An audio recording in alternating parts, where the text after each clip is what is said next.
नमस्कार साथियों, हमारा आज का विषय है क्लास 11 का सेट थ्योरी। तो सेट थ्योरी काफ़ी सहज और सरल है, लेकिन इसका यूटिलिटी थोड़ा है, इसीलिए देखेंगे क्योंकि बाकी चैप्टरों में भी इसका यूटिलिटी है, जैसे relation and function, sequence and series, probability आदि चैप्टरों में भी इसका उपयोगिता है। तो सेट थ्योरी में आज हम लोग अभी देखेंगे कि सेट क्या है। तो a set is a well defined collection of distinct object. यानी वेल डिफाइंड करने का क्या मतलब है? सुपरिभाषित करने का मतलब ये है कि वो सर्वसम्मति से फैसला होना चाहिए, सबका राय एक होना चाहिए कि हाँ ये चोरों का समूह है तो हाँ ये चोरों का समूह है, डकैतों का समूह है तो हाँ डकैतों का समूह है, क्रिकेटरों का समूह है तो हाँ क्रिकेटरों का समूह है, नेताओं का समूह है तो हाँ नेताओं का समूह है। तो इस प्रकार ये वेल डिफाइंड होना चाहिए, पर्सन टू पर्सन वेरी नहीं करना चाहिए कि सबका राय अलग अलग नहीं होना चाहिए, सबका नज़रिया अलग अलग नहीं होना चाहिए, और डिस्टिंक्ट होना चाहिए, मतलब एक ही बार आना चाहिए, वो रिपीट नहीं होना चाहिए। फिर आगे हम लोग देखेंगे कि it is denoted by capital letters, यानी कोई भी सेट को हम लोग अंग्रेजी के कैपिटल लेटर्स में, बड़े अक्षरों में अल्फ़ाबेट के डिनोट करेंगे। तो ऐसा कोई हार्ड एंड फास्ट रूल नहीं है कि अंग्रेजी में ही करना है, हम लोग हिंदी के वर्णों में भी कर सकते हैं, जैसे अ क ख ग अंगों में भी कर सकते हैं, संथाली में भी कर सकते हैं। लेकिन चूंकि इंग्लिश इंटरनेशनल लैंग्वेज है तो उसका यूटिलिटी थोड़ा ज़्यादा है। और क्या है कि element of set are denoted by small letters. तो सेट को हम लोग कैपिटल लेटर में, और सेट के अंदर जो उसके मेंबर्स हैं, जो एलिमेंट्स हैं, जो ऑब्जेक्ट्स हैं, उसे हम लोग स्मॉल लेटर्स यानी छोटे अक्षरों में डिनोट करेंगे। फिर क्या है कि elements are separated by comma, और जितने सारे भी एलिमेंट होंगे, जो ऑब्जेक्ट्स होंगे, जो मेंबर होंगे उस परिवार के, सभी सदस्यों को कोमा से अलग किया जाएगा और रिटेन इन कर्ली ब्रैकेट्स। और किस में लिखेंगे? कर्ली ब्रैकेट्स यानी मझला कोष्ठक में हम लोग बंद करेंगे उसे। तो चलिए एग्जाम्पल देखते हैं हम लोग। एग्जाम्पल जैसे एक कोई सेट है जिसके अंदर 3 एलिमेंट है, 1, 2 और 3 इसमें एलिमेंट है, तीनों को कोमा के माध्यम से अलग किया गया है और कर्ली ब्रैकेट से बंद किया गया है। तो ये एक सेट हुआ। फिर अगर हम लोग देखेंगे कि 1, 1, 2, 3, क्या ये सेट है? तो ये सेट नहीं है। क्यों नहीं है?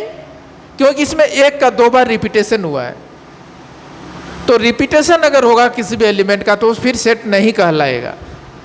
तो रिपीटेशन नहीं होना चाहिए ऑब्जेक्ट का, और arrangement of objects in the set is does not matter. वो जो है वो मैटर नहीं करता है, यानी वो मायने नहीं रखता है। जैसे अगर हम लोग 1, 2 और 3 लेते हैं, अगर उसी सेट को 1, 3 और 2 लिखते हैं, आगे पीछे कर देते हैं ऑर्डर को, क्रम को, तो वही सेट कहलाएगा, और वो भी सेट ही है, और वो सेम सेट है, वो कोई दूसरा सेट भी नहीं है, क्योंकि वही वेल डिफाइंड और डिस्टिंक्ट मेंबर है, डिस्टिंक्ट एलिमेंट है। तो आगे और एग्जांपल हम लोग देखते हैं सेट के। जैसे सप्ताह के 7 दिन है, सोमवार, मंगलवार, बुधवार, तो ये भी वेल डिफाइंड है, तो ये भी एक सेट के एग्जांपल है, ये सेट है। महीना के 12 महीना के नाम जनवरी, फरवरी, मार्च, अप्रैल अगर लिखेंगे तो भी वेल डिफाइंड है। अगर हम लोग क्या लिखते हैं, और बिजनेसमैनों का समूह, अंबानी, अडानी, टाटा बिरला लेते हैं तो वो भी बिजनेसमैनों का समूह है, तो भी वेल डिफाइंड है। फिर अगर हम लोग शिक्षकों का समूह लेते हैं, खान सर, ओझा सर, विकास दीपक, कीर्ति सर, अलग पांडे सर, तो ये शिक्षकों का समूह है, तो वेल डिफाइंड है, ये भी एक सेट है। फिर अगर भारत के देवियों का समूह लेते हैं, लक्ष्मी, सरस्वती, दुर्गा, तो ये भी एक वेल डिफाइंड है। देवताओं का समूह लेंगे तो ब्रह्मा, विष्णु और महेश, तो ये भी एक वेल डिफाइंड सेट है। महाभारत, गीता, तो ये भी एक वेल डिफाइंड सेट होगा। फिर आगे हम लोग देखेंगे कि भारत के प्रधानमंत्रियों का समूह, यानी all the PM of India, क्या ये एक सेट है? तो जी हाँ, बिल्कुल एक सेट है, क्योंकि वो वेल डिफाइंड है। भारत के प्रधानमंत्रियों के नाम जो है वेल डिफाइंड है, फिक्स है, तो वो एक सेट है। All the CM of Jharkhand, तो क्या ये एक सेट है? तो जी हाँ, बिल्कुल एक सेट है। क्यों? क्योंकि ये भी एक वेल डिफाइंड है और डिस्टिंक्ट है, ये इसीलिए ये भी एक सेट है। The reverse of India, Bharat के नदियों के नाम जैसे गंगा, जमुना, सरस्वती, क्या ये एक सेट है? तो जी हाँ, बिल्कुल सेट है, क्योंकि ये भी एक वेल डिफाइंड है और डिस्टिंक्ट है। Vowels in the English alphabet, क्या ये एक सेट है? तो जी हाँ, बिल्कुल सेट है, क्योंकि A, E, I, O, U well defined है और डिस्टिंक्ट भी है, तो ये भी एक सेट है। अगर हम लोग लिखते हैं कि all good cricketers of India, क्या ये एक सेट है? तो ये एक सेट नहीं है। क्यों नहीं है?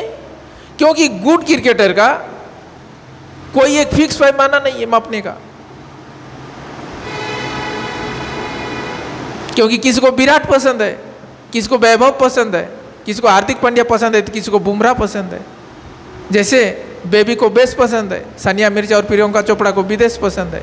अगर उसी प्रकार all the good leaders of India, Bharat के सभी अच्छे नेताओं का समूह, क्या ये एक सेट है? तो ये भी एक सेट नहीं है। क्यों नहीं है? क्योंकि ये भी एक वर्ल्ड डिफाइंड नहीं है।